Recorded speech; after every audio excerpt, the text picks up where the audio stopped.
বাংলাদেশ ভারত সম্পর্ক দিন দিন স্বাভাবিক হচ্ছে। দুদেশের মধ্যে আবেগ এবং সংস্কৃতির যে সম্পর্ক সেটা ধরে রাখতে কাজ করছেন বলে জানিয়েছেন বাংলাদেশে নিযুক্ত ভারতীয় হাই কমিশনার প্রণয় কুমার ভার্মা। সকালে জাতীয় সংসদের স্পিকার হাফিজ উদ্দিন আহমদের সাথে সৌজন্য সাক্ষাৎ শেষে এসব কথা বলেন তিনি। সিলন টি রপ্তানিতে শীর্ষে।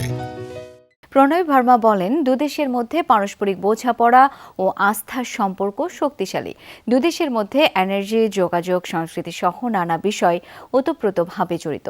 একই সংস্কৃতি, ইতিহাস, ঐতিহ্য ধারণ করে জনগণ।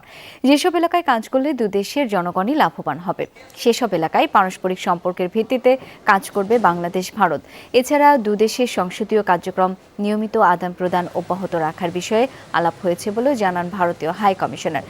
সংসদীয় প্রতিনিধি দলের দ্বিপক্ষীয় সফর বিনিময়ের মাধ্যমে কূটনৈতিক সম্পর্ক আরও এগিয়ে যাওয়ার প্রত্যাশা করেন তিনি।